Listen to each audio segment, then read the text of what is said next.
عدالة هي أمني إن توصل كحريقتان عدالة هي أمني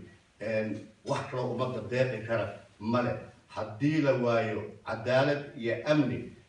وحنو ملاينا نرى لما جريسو ومدان شعب كشبيلة هوسي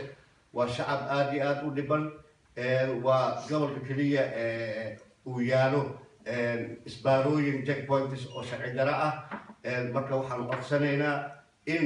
nalaga dulqaado isbaarooyinka lagu hareeraysan dadkii beeraha ma aadi karaan xoolihii ma dhaqan karaan kalluumaysigii ma aadi karaan dhibaatada aan qabno anigoo ka turjumayo shacabka shabeellaha hoose waxaan leeyahay waa ummadan dowladnimo jecel nabad jecel waaye ha nalaga dulqaado isbaarooyinka ku hareeraysan gobolka shabeellaha hoose aan meel kale oolin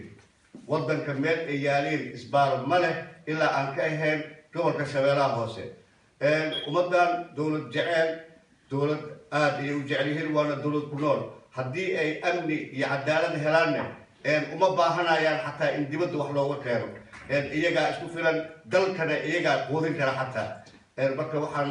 codsanaynaa oo aan ku baaqaynaa in dowladda cusub ay hoosta ka xariiqato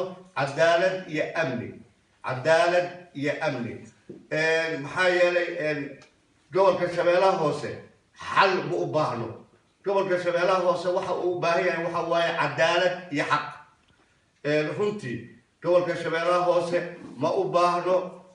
xal ma u baahno waxa uu u baahan yahay waa xaq iyo cadaalad saa darteed waa in laga dulqaadaa ciidamada magaca dowladeed sheegta dadkeena dhibaateeya habeenkii birta maalintiina yani isbaarooyinka baad aga qaata waxaan leenahay guutada saddexaad ee gobolka shabeellaha hoose ee magaca ciidanka qaran ku jooga hana laga dulqaado cod dheer ayaan ku leenahay hana laga dulqaado teeda kale dowladda waxaan ugu baaqaa ciidan qaran ee Soomaaliyeed ma naqanayo in hal dambiil oo kaliya laga soo dhaqaysto yani waxa way ciidanka qaranka micnihii waxa way Soomaali oo dhan waa inay wada ahaata ay wada jiraan laakiin ciidan qaran oo hal dambiil laga soo dhaxbixiyay laga soo soocay ciidan qaran ma noqon karaan saa darteed waxaan leeyahay dowladda cusub haddii aad rabtaan ciidan in aad qorto in ciidan qaran la sameeyo waa in la helaa